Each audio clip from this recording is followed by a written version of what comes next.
Grayson Kadiri, BA 6th semester, Department of Political Science, Tetsu College, will be co-hosting this event. And we are absolutely thrilled to welcome you all to the Extempore speech competition of the Symbios Pow-wow 2025 National Level Youth Festival, hosted by the Tetsu College. This festival is a celebration of ideas, intellect, and the power of expression, and what better way to kickstart the day than with a battle of words where participants will be challenged to think on their feet and speak from the heart. Indeed, Lilo, extempore speaking is not just about speaking fluently, but it's also about clarity, confidence, and the ability to organize thoughts on the spot. Today, we will witness some of the most talented young minds step up and showcase their skills. But before we dive in, let's take a moment to extend a warm welcome to our esteemed judges, our wonderful participants, and of course, our fantastic audience. Your presence makes this event truly special. To ensure a fair and insightful evaluation of our participants, we are honored to have two distinguished judges with us today. Our first judge is Ms. Bendangla L. Au, an assistant professor in the Department of Education at CH College Dimapur. She is a dedicated academician with a wealth of experience in the field of education. Her keen insight and expertise make her valuable assets to this event. May I kindly request Ms. Bendangla to please stand as we present her with a token of our appreciation.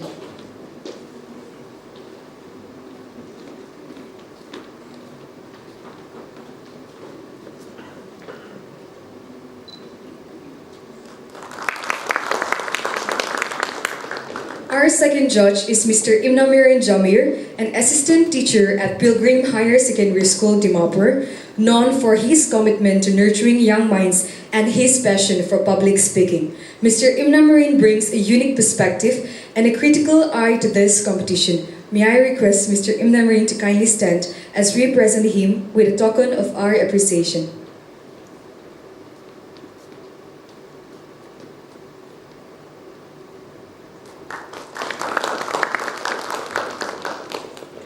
We are truly grateful to have such accomplished individuals with us to guide and evaluate this event.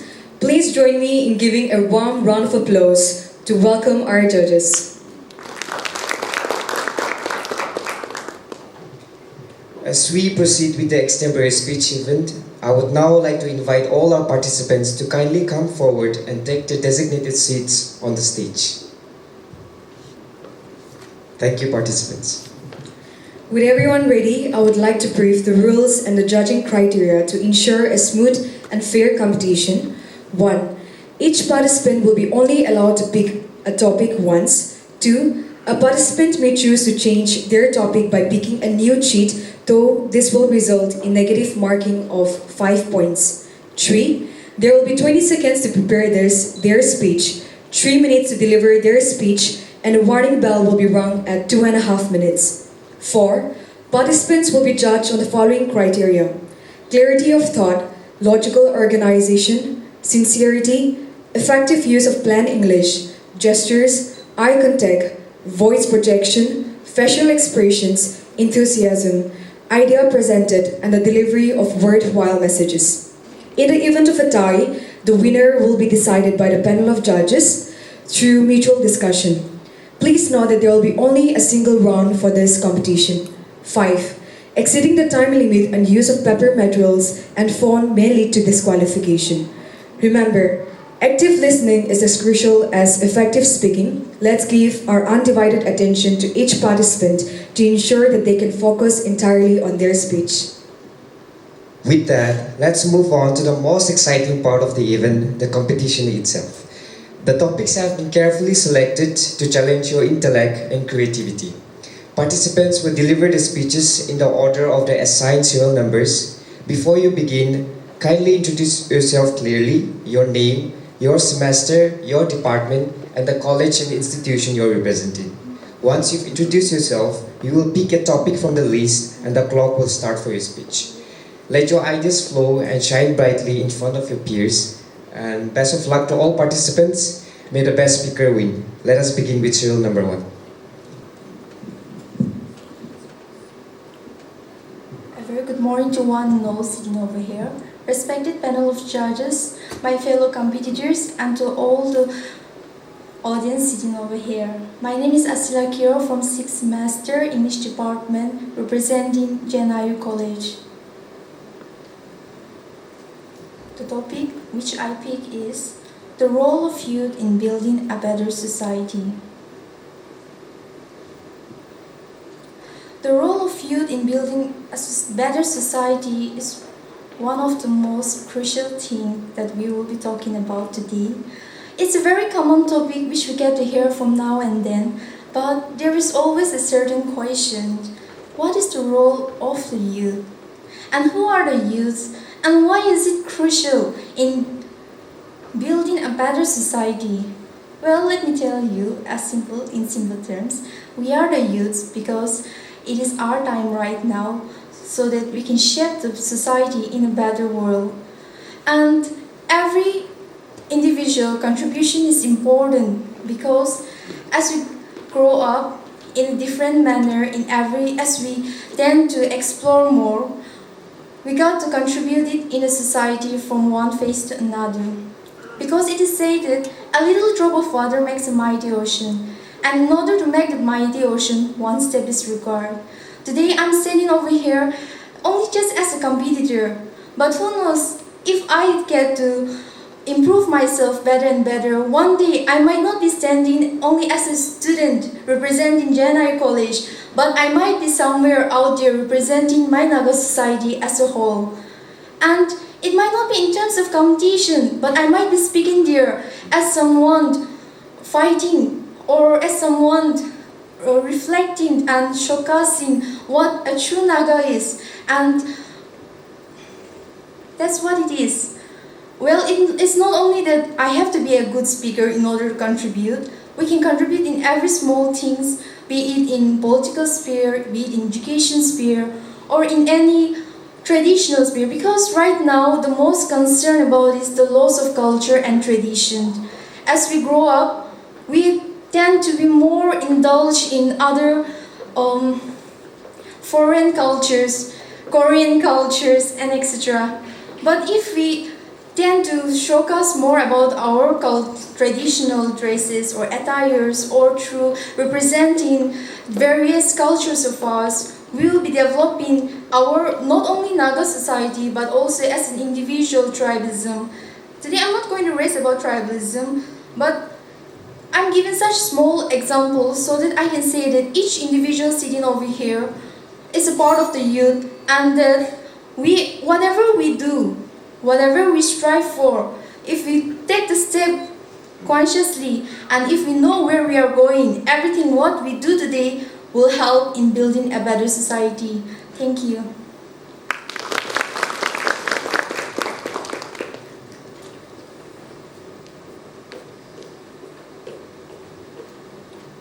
Good morning, honorable judges, respected opponents, and members of the audience. My name is Gilgil Eko Horam, and I am in my BA 6th semester, Department of Education in Tetsu College. The topic that I picked is, should Nagaland embrace AI in education? And to be honest, I am very happy to have picked this topic. As I stated earlier, I'm a student that is taking up education as my honors. And so I believe that it is my job to educate each and every individual here, whether AI is good for us in education or whether it is bad. Now, a common misconception that we all have is that AI is bad. It is something that controls you. It is something you become a slave to. However, in the realm of education, technology is simply a tool. It is not like social media that is constantly in your hand. Technology in the realm of education is merely a tool that the teachers use to instruct you, to teach you using videos, using images. So can you really say that AI is a bad thing when used in a technological field? Of course, at home, we don't really have a timetable. We don't have anything to stop us from using our phone 24/7. The lack of sleep that you have, the eye bags under your eyes, that is something that you did on your own. However, when you're in the classroom, when the teacher is monitoring you, can you really say that AI is bad? The videos that you watch in class, the movies that you see, the documentaries that you have watched, the videos that the teachers used, the pictures used, can you say that it does not help your holistic overall learning? Do you really believe that the system of education will introduce something to the students if it is not beneficial for them? Can we say that we as students are the ones who are unable to use AI, unable to use technology, which is why we think that it is such a taboo to use it in the field of education? But if we have teachers guiding us, if we have teachers constantly looking over us, can you not say that AI is indeed helpful to students, and it is something that Nagaland should embrace in education? It helps students move forward. It is now a digital world, people. Wake up, it is a digital world. And so we should embrace AI. But at the same time, we should balance it. We should not misuse it. It is a saying that goes, it is not the mountain ahead that wears you out, but the grain of sand in your shoe. And it shows that something big may be in front of you, but it is the small things that will draw you back. AI is good, but maybe it is bad because you don't get enough sleep. So if you regulate it, if you keep a balance between it, then who is going to stop you from using AI to its full use, to its full potential, and bringing you out to your full potential where you are an enlightened student? Thank you.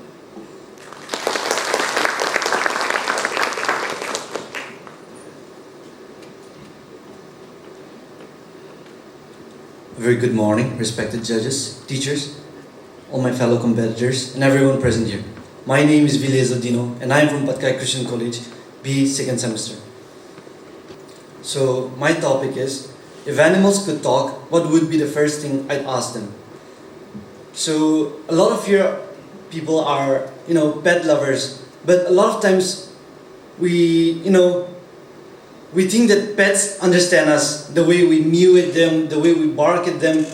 In a laughing way, you just talk to them in that way. But if animals could talk, what would be the first thing I'd ask them? One of the first thing I'd ask them is, do you really understand the words that are coming out of the people's mouth, that your owner are coming out of the people's mouth? Because see, if animals could really talk, we won't be with them every time. Sometimes animals are also like human beings. They don't want the company of people every time. Sometimes they want their own space, sometimes they want their own freedom. But a lot of pet owners, they think that animals should be kept inside the house so that they should be clean, just like they keep children inside their homes. They're not getting the freedom they want. They don't get to explore what they want to see, what they want to just sniff sometimes. Sometimes pets, they want friends, just like humans. They want friends. But if you are keeping them inside their homes, where will they get their friends? If you're keeping them inside and then you're just keeping them clean, you're just nourishing them, feeding them, do you think the pet will ever be fit and fine to even protect you? No. So, I'd ask them a lot of things, to be honest. I'd ask them, what do you like to eat? Do you like the food that I'm feeding you? The leftovers that I'm feeding you? The grains that I'm feeding you? Do you really like it? Or do you want something more than that? Because animals, they also have feelings which we can never understand. They cry out at times. We're never able to understand the cries that they're crying for. We don't know what they're crying for. Sometimes they may want mercy. Sometimes they may want freedom. Sometimes they may want to just be alone and crying out. Sometimes they may be mourning in pain. But we never know what they're crying for. A lot of us, typical Nagas, when animals cry, we hit them. But we don't know what they're crying for. We see that humans are very emotional, we're very sympathetic, but are we really? Because I've seen a lot of people, when dogs and cats cry, they just hit them with stones, sticks, they throw sandals at them. So instead of just doing those, if we could really ask them, why are they crying? Just imagine, how nice would it be of you? Animals would be coming for your love and affection. They won't just be there for you because of the food that you provide them, but because they know that you have emotions and feelings for them. That's all. Thank you. morning, everyone, respected panel of judges, and all the young youths and the future generations of Nagaland. I myself, Madamin Lamtor, and I'm currently pursuing my bachelor's in political science at Unity College, Dimapur, Nagaland, and I'm at my 4th semester. And the topic that I chose is, if I could switch lives with anyone for a day, who would it be?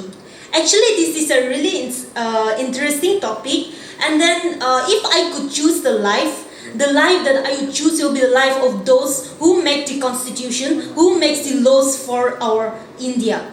Why? Because as for me, and we all know that there are lots of rules and regulations, there are lots of equalities that are being given out to us by the constitution. And why I want to do this is because I myself, I stand for women, and yes, there are lots of rules and regulations for women. We all know that, right? Even the Hindu Widow Remarriage Act, sati system, all this sati system has been abolished due to the constitution.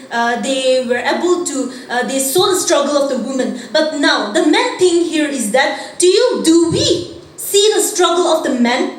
Here is the thing. We are so caught up in protecting the woman that we end up stopping in concentrating for the men. The men, we all know that they are the head of the family. We all know that they are the one who work hard for our family. Without them, we are nothing.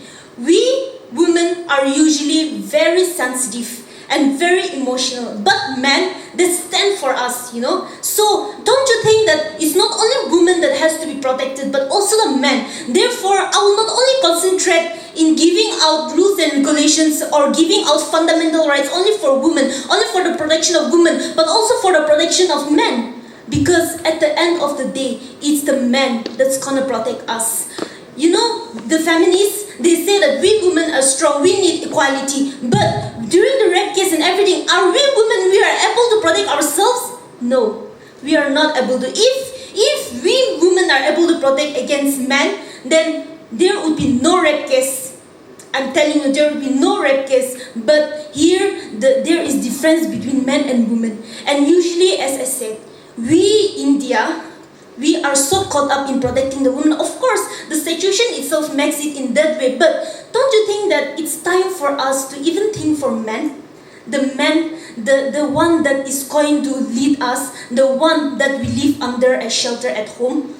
And I would like to say, concluding my speech, that in every family, those families that don't have a father in their life or a brother, their life is at struggle.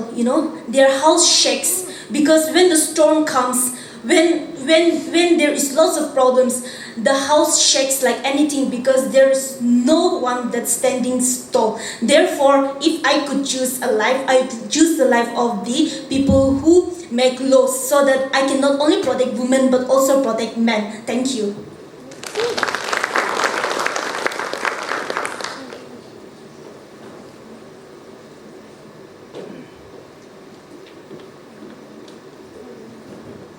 Good morning, everyone, respected panel of judges, and to all the individuals present here this morning. My name is Yan Temong, currently pursuing my master's in social work and currently at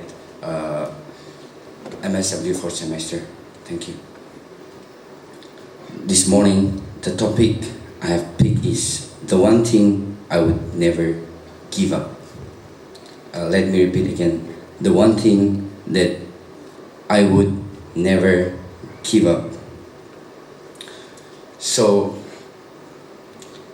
life has got so many ups and downs. However, in the end, you will be all alone, and then there will be no one behind you.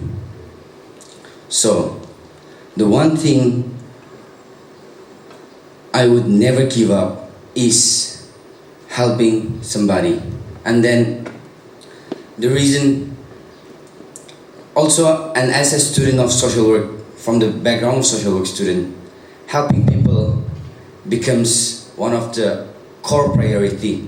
And then when we go outside into the world, when we come out of the box, this social work thing has taught me so many things. Because when we step out into the world, you will see so many things around which we have never imagined. Because this field makes one competent. And then when we were placed for the fieldworks, so we got to contact with the people, so getting the first-hand experiences that allows us to strike our mind and then to create positive ways so that we can reach out to the large number of people and help those in needs. So therefore, here, the youths out here today, we have so much of potentials. And then I would like to stress on, come out from your comfort zone. Try to explore your abilities. And then when you are clear of your abilities and when you are clear of your self-identity, there is nothing in this world to stop you. Therefore, I urge out here also to help one another and then to help those people in need and be a role model and ambassador of change in our society. Thank you.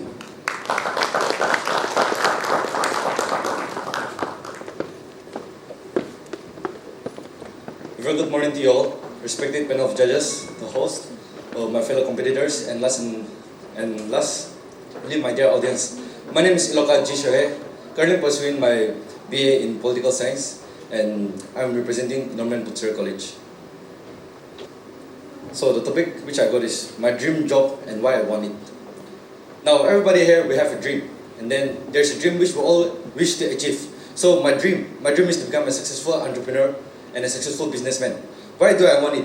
I want it because I want it because when I was a kid, I've noticed that I'm not an intellectual person. I'm not a competitive person, nor am I good in studies, or nor am I good at any hobbies that I do. But then there's one thing that I know is when I want something, or beat someone, I go to my length to achieve it. Alright, and then my dream is like I said, I want to be a successful entrepreneur and a businessman. I want it because, like I said, I'm not good at anything, but then I'm good at one thing, that is pursuing it. So I've seen a lot of struggles. Me, myself, and my family. I've seen a lot of struggles, and then I've seen some things which I didn't want to see when I was a kid. And then I've seen a lot of hardships, struggles in our society as well. Now, one thing why I want to be a successful person is when I become a successful person, I don't want to raise my standard of living, but then I want to raise my standard of giving. Because whenever we say, though I may speak it in a broad term, but then when we define it, I'm saying only to the some section of the society where there are many rich person among ourselves, but then their agenda, I don't know, I'm not saying their agenda, they have, they're quite stingy in giving. I don't know why. And then what we see that the one who does not have are willing to give more, and then the one who have, they don't want to give. So now there's a question in our head, what's happening? Then there's we all know Sir Lechung Hun Soy, right? So I got a experience to take an internship from him. And then what he said was, there's a thin line of difference between a generous giver and a foolish person. So why do we say it? It's because we Nagas, we are so generous in giving, right? And I think most of us have experienced it. But then when it comes down to it, we don't have it. But then in order to raise our name or status, we just give it. And now what happens after that? We are robbing our family, we are robbing ourselves, and then we are robbing our friends as well. So now, what I want to say at the last part is, on my dream job, like I said, I want to be an entrepreneur and a businessman, so that I'll raise my standard of giving and raise my standard of society. Not by saying that, oh, he's a rich person, but then with the social tag that says, oh, he's a giver. And with that, I conclude my speech. Thank you so much.